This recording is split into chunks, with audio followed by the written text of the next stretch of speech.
Hola estudiantes del sexto grado de primaria, les saluda su profesora Harumi Canales Palomino y bienvenidos a las clases virtuales del curso de lenguaje. El día de hoy vamos a hacer el tema número 3. Este tema es un tema muy interesante, muy importante también que sepamos, y estoy hablando de el tema el lenguaje. Vamos a ver definición del lenguaje, características del lenguaje y algunas funciones del lenguaje, ¿ok? Bien, vamos a ver. Punto número 1, definición. Hay distintos autores que han mencionado definiciones del lenguaje, autores de diferentes países. Por ejemplo, tenemos a Sapir, hablaba sobre el lenguaje también. Tenemos a Carreter, Fernando Lozano Carreter. Tenemos también a Luria, la Real Academia Española. Pero si podemos concluir en una definición, podríamos decir que el lenguaje es la facultad exclusivamente humana mediante la cual podemos expresar nuestras emociones, ideas y permite la comunicación con los demás. ¿Por qué exclusivamente humana? Porque solamente nosotros, los seres humanos, las personas, podemos poseer esta facultad del lenguaje. Los animales no poseen esto. Los animales se pueden comunicar, sí, ellos tienen su forma de comunicarse, pero ellos no poseen esta facultad exclusiva humana del lenguaje. Vamos con el punto número 2. Punto número 2, características del lenguaje. Como primera característica principal tenemos racional. ¿Por qué racional? Porque es la base del pensamiento. Te explico. Antes de poder emitir un mensaje, antes de decirle algo a tu compañerito de al lado, ¿qué haces? Primero lo piensas, ¿verdad? Tú sabes lo que estás diciendo, tú sabes el significado de lo que hablas. Si tú le dices a tu compañero, préstame tu cartuchera o préstame dinero porque no traje para poder comer, entonces tú sabes el sentido que tiene, tú sabes también el mensaje, el significado de lo que estás diciendo. Entonces, por eso el lenguaje es racional. ¿Por qué? Porque nosotros razonamos, usamos el raciocinio, también usamos el pensamiento para poder comunicarnos. Por ejemplo, si yo tengo Kiara, galletas y come, tengo esas palabras. Nosotros los humanos tenemos la capacidad de poder formar una oración a partir de esas palabras. Yo puedo decir ahora, Kiara come galletas, ¿no? Entonces, tenemos varias palabras y podemos construir enunciados. Claro que sí podemos, ¿te das cuenta? Qué genial, ¿no? Poder tener distintas palabras, distintos enunciados y formar textos, formar párrafos, ¿no? Por eso es racional, porque nosotros los humanos podemos hacer eso.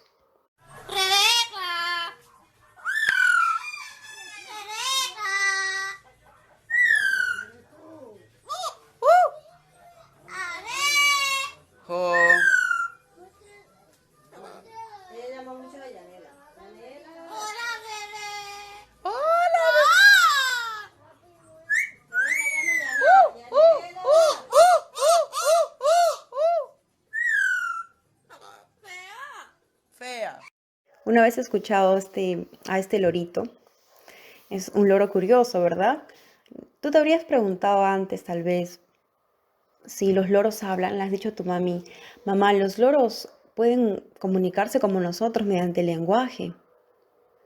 ¿Tú te has preguntado eso? Porque tal vez has escuchado a un loro decir por ahí, hola Juan, o hola Pedro, o tal vez lo has escuchado decir, feo, feo, ¿no? Pero no es que los loros usan esa facultad que nosotros poseemos del lenguaje, no, para nada. Lo que ellos hacen es repetir. Seguro que el lorito escuchó por ahí decir a alguien, hola Juan, hola Pedro, o feo. Y el loro lo que ha hecho es repetir. Por eso concluimos de que los loros no poseen el lenguaje, ellos repiten, ¿ok chicos? Vamos con el siguiente punto, nos dice, ¿el lenguaje es universal? ¿El lenguaje es universal? Pues sí, claro que sí. ¿Por qué? Porque todos los hombres usamos este lenguaje.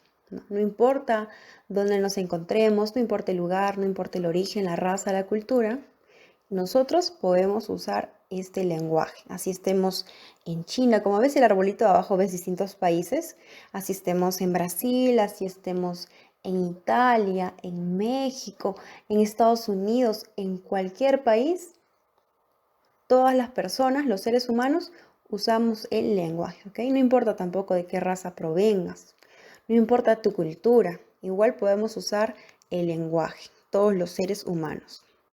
la doble articulación del lenguaje. ¿Por qué doble articulación? Porque se divide en dos partes, en morfemas y en fonemas. Esto fue propuesto por André Martinet. ¿Quién es André Martinet? Es un lingüista francés. Para poder comprender mejor esta doble articulación, vamos a verla parte por parte. Vamos a ver como primera articulación a los morfemas y como segunda articulación a los fonemas. Bien, ahora sí, para explicar un poquito mejor sobre la primera articulación del lenguaje. Como les había dicho ya, la primera articulación del lenguaje es el morfema. ¿A qué me refiero con morfema?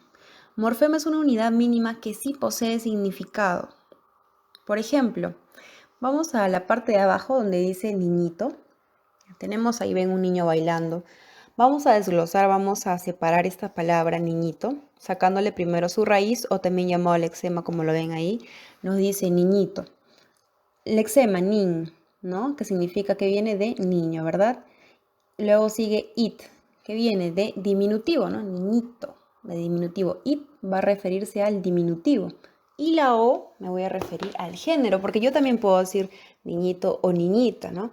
Entonces me refiero con la letra O al género masculino. Si yo le pusiera niñita, la A me representaría o me significaría un género femenino. Entonces te das cuenta cómo cada uno de estos morfemas, y acá tenemos 3 morfemas en este caso, poseen un significado. Ese es el morfema. Son unidades mínimas que sí poseen significado. Mediante estos morfemas tú puedes crear una sucesión de palabras. Tú puedes tener tal vez por ahí niñito, la palabra baila, la palabra estupendo, ¿no? Y yo puedo crear el niñito baila estupendo. ¿Cómo creo esto? Con diferentes morfemas, ¿no? Por ejemplo, nosotros hemos separado niñito, en primer lugar, hemos separado niñito. Pero nosotros simplemente no podemos separarlo y ponemos todo junto como un solo morfema. Luego aparte baila, aparte estupendo y formamos el niño baila estupendo. Luego tenemos por ahí María se queda en casa, ¿no? También hemos formado a través de morfemas una oración. Entonces, en conclusión, la primera articulación me refiero al morfema, el cual posee un significado, ¿no? Y a través de esto puedo formar diferentes oraciones, sucesiones de palabras, ya sea en oraciones. Vamos ahora con la segunda articulación. La segunda articulación del lenguaje nos referimos a ¿qué? A los fonemas. ¿Qué son los fonemas? Ya entendí que es un morfema. Ahora, ¿qué es un fonema? Un fonema es un conjunto de sonidos que tienen una unidad mínima distintiva que forman una lengua. Por ejemplo, ¿tú te acuerdas cuando eras más pequeño y te dejaban esas tareas de vamos a crear con la letra S diferentes palabras, ya sea silla, con la S podemos crear también sal, ahí ves como que sol, ¿no? Silencio, ya. Esa letra S que tú conocías ahí, cuando tú le pones un slash, esos slash que ves ahí, esos palitos semiechados, se llama se llama fonema, ¿ok? Tengamos claro eso, se llama fonema, ¿está bien? Entonces, le puedo llamar así, fonema S, ¿no? Para entenderlo mejor, vamos al ejemplo que está en la parte derecha. Dice pato. Yo lo voy a separar en fonemas, mira. Fonema P. ¿Por qué le digo fonema P? ¿Por qué no le digo P? Porque está entre dos palitos, es decir, está entre dos slash, ¿verdad? Entonces yo digo fonema P, fonema A, fonema T, fonema O. Y tú dirás, Miss, pero no lleva tilde, pato. ¿Por qué le pone tilde? Porque fonéticamente en los fonemas las palabras todas llevan tilde. Donde lleva tu mayor fuerza de voz, por ejemplo, pato. Mi mayor fuerza de voz es en pa, ¿verdad?